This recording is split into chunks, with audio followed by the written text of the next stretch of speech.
Since it's usually the other way around, what advice would young people like to give to older folks? Try to remember that your adult children are adults.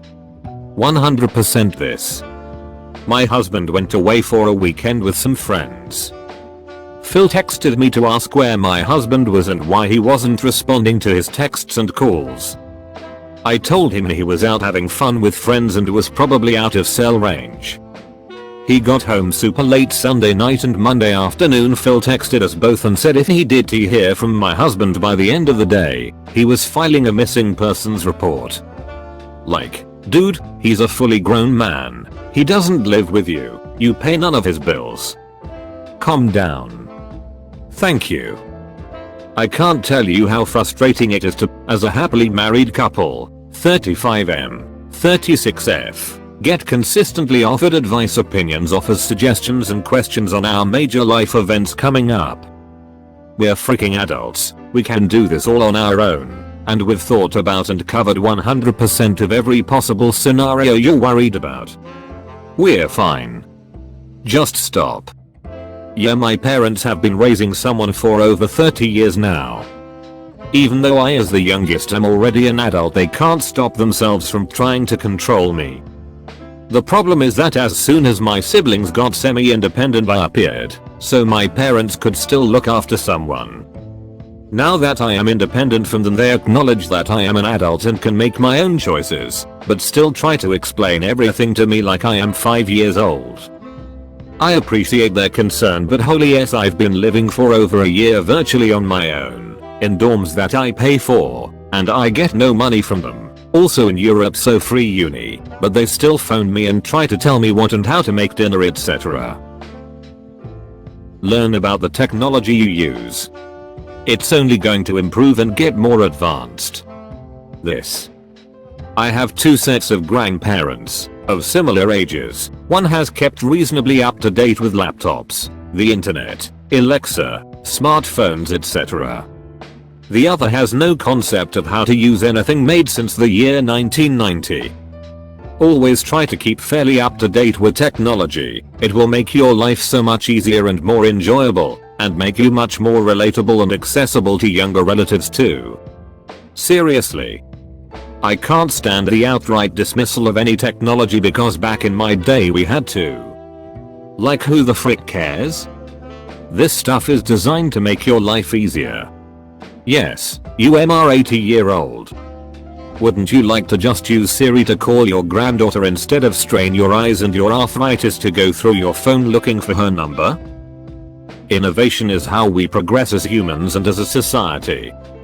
When the car was invented, did people say I'm not using that thing, because back in my day we'd have to walk 30 miles just to get a gallon of milk? I'm not using this as an excuse, but there is a lot of baffling things out there. I don't blame old people for giving up on it, because there's a lot of people out there creating things that can only be used by people like themselves. I'll tell you right now, I built computers and, at least for a good part of my life, I'm pretty good with technology, and to this day I can't freaking figure out iTunes or Discord. They're so unintuitive for me, I have to spend 15 minutes googling how to do something that's going to take 30 seconds to implement. And the next time the next big thing comes out, I'll have to start all over again, because those things are built by people with a different mindset than people in my generation. I've given up on certain popular applications because they're so freaking difficult. Like, for some reason, a lot of applications now require you to run through hoops to turn on off a microphone. I usually don't want mine on, and it's always a tedious exercise to figure it out. And it's difficult, because for the last 20 years all applications basically had a toggle you clicked on to mute unmute. Well, the new generation basically always wants a microphone on, so UI is designed so that this option is low priority. A 14-year-old can figure it out immediately, because every single application they've used has something similar. Meanwhile, I'm used to something that works for me and it no longer does. So, I get why older people give up on technology. It's because the technology used to work for them but no longer does, and it's a greater and greater investment of energy to use it.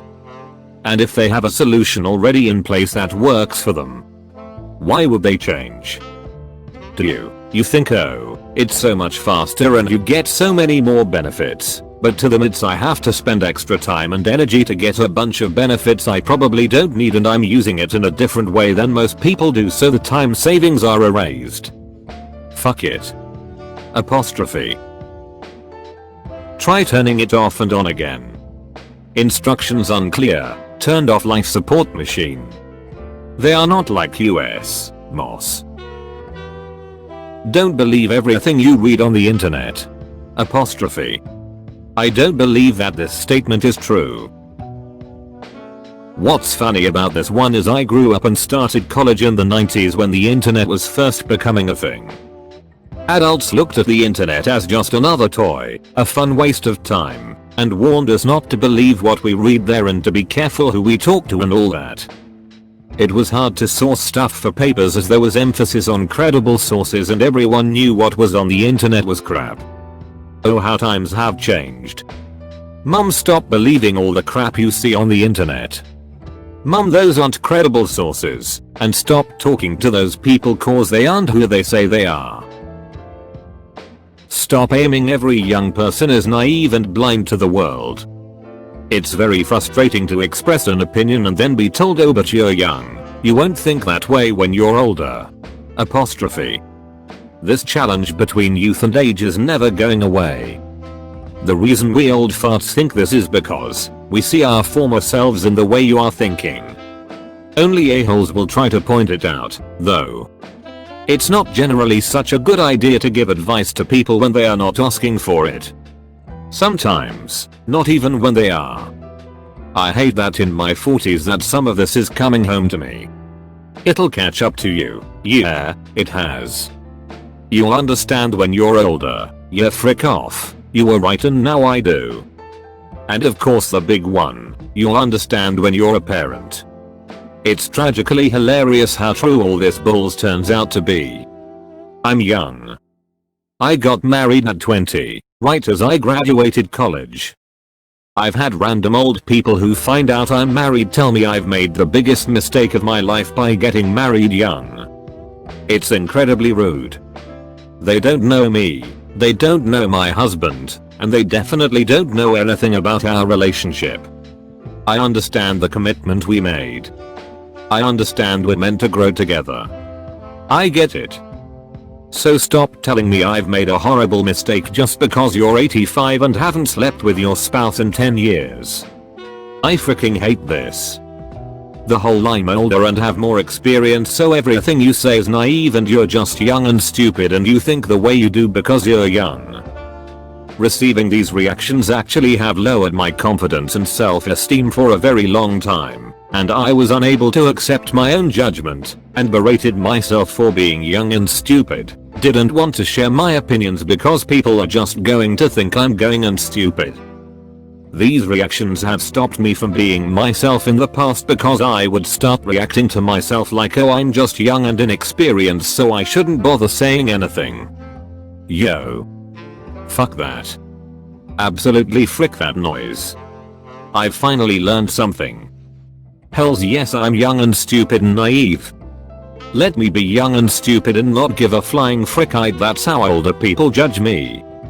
I'd rather say what I want to when I feel I need to and be judged as young and stupid than constantly hold myself back from participating in the world. Maybe I am young and naive. I definitely am. But I finally stopped caring about people thinking that's what I am, and it's so goddamn freeing. Keep challenging yourself and try new things. Don't be sedentary. Related to this, my granddad told me his greatest regret about retirement was thinking he didn't need new friends.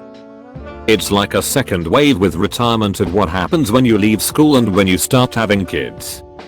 Your whole social scene changes when you retire, and a lot of older people don't know how or don't think they need to make new friends. Video games. Say it. It doesn't hurt. It isn't just Mario anymore. It can be a social club, or an action movie that you control the plot of. I know you enjoy playing games. You taught me how to play games and have fun. Give video a try. Play is good for health. Fun is good for health. When my consoles were hooked up in my parents' living room, my dad would sometimes sit down and watch me play. He said he loved watching me play my movies. He knew they were games, but to him they were movies. I told him about Red Dead Redemption and he said it sounded awesome, but he didn't want to hear about it any more than I'd told him cause he thought it sounded awesome and he didn't have the time to dedicate to them at the time. I miss playing games with my dad. He once said that, while I was playing Burnout, it was a game about my brother because he doesn't think he's a good driver. Sorry for the formatting. I'm on Mobley and my hands are freezing. It's an especially good way to interact with friends who lives far away. Most of my best friends have moved away, but I spend way more time with them online on Discord while playing games than the few who still remain in my hometown. I feel way more engaged in their lives than the ones who live close. Google before you post. Believe something. Using DuckDuckGo, of course. Wisdom is not an automatic result of age. Some of the most interesting things I've ever heard are from old people, but so is almost all the most racist, homophobic, misogynistic stuff. Be humble. Very few people really grow up. Adults are just children, some of which control themselves more. Far from all. Don't assume everyone's an idiot for not sharing your experiences. I was young once completely misses the fact that you were young in a different place at a different time under different circumstances, and you shouldn't expect me to have internalized what you internalized as a child for the same reasons I wouldn't expect a rural Idahoan to know what life is like in the projects. The beautiful thing about that, though, is that it goes in both directions. I see a lot of older people turn closed-minded and spiteful simply because every attempt they make at genuinely understanding a complex social issue is met with accusations of intolerance. I think everybody just needs to walk into a discussion fully aware that they're one person out of billions, and that their individual experience isn't even a sliver of everyone else's. Your adult children don't want to do a bunch of chores every time they come visit. Of course they should help you. But if your kids want to hire and pay for someone to do these things, please let them. If you insist, it will make them less inclined to visit. Stop firing the kid who cuts your gray because your son does it better than him. Start getting rid of stuff. Spend 5 minutes a day clearing out one drawer at a time. Ask your children and grandchildren to come label or take the things they want. Don't force your old furniture, dishes, knickknacks, etc. on your family just because you spent a lot of money on them long ago or because they are sentimental to you. They don't want it. If you don't start doing this now, you are sentencing them to a monumental task later on. This seems personal, lol. Especially number 1. Number 2, Jesus Christ. The amount of S that piles up because it had value at one point is absurd. There are still baby clothes from when I was a kid stashed in the attic. Someone at Goodwill could really use those. God forbid I try to remove things from my mother's house. And books. So many books. Read them and pay them on unless they're really good or signed by the author. My grandmother's Crown Vic from 1991 is still sitting in my mom's driveway rusting because it was grandma's car. It hasn't been driven since 2004, just sitting there making the garage full of crap inaccessible. I'm afraid for when my mom dies and I have to order industrial dumpsters to clear the house. Arguing ice and disrespect. Why didn't you do X? Because why? Why are you always arguing with me? Apostrophe. Stop trying to suggest to us what to do with our lives and ask about what we want to do instead. Sure, you probably know more about a certain field than us, but we're not telling you to go find a different job cause we don't think you should be doing it. A younger person having a different view than you does not necessarily mean that that person is ignorant or that they don't understand how the world really works. Take a moment to understand that they are experiencing a different world than you have and so will often see you differently. Definitely. My dad and I were talking about politics the other day. We agree on most things but disagreed about how a specific situation should be handled. He told me that the media brainwashes younger people to think like I do and that I'm wrong. He couldn't provide any other reason as to why my opinion was wrong. He ended the conversation there before I could object. This one is from the bottom of my heart. I know it's important to respect the elderly and I always do. But the fact you are old doesn't mean you are entitled to treat people with disrespect. For example, when you go to the theater, please turn off your phones. It's disrespectful to everyone who came to enjoy the show and especially to the actors who work really hard. And if you forget to, please do not let IT ring until the other person gives up. I'm sorry, but it really made me angry at the last show I went to before lockdown. I said nothing but it was so disrespectful. Anyway, have a great life and be kind to people. Don't fret, friend. You'll probably never have to worry about being in a movie theater again. Thank you for watching. Don't forget to like, subscribe and leave a comment.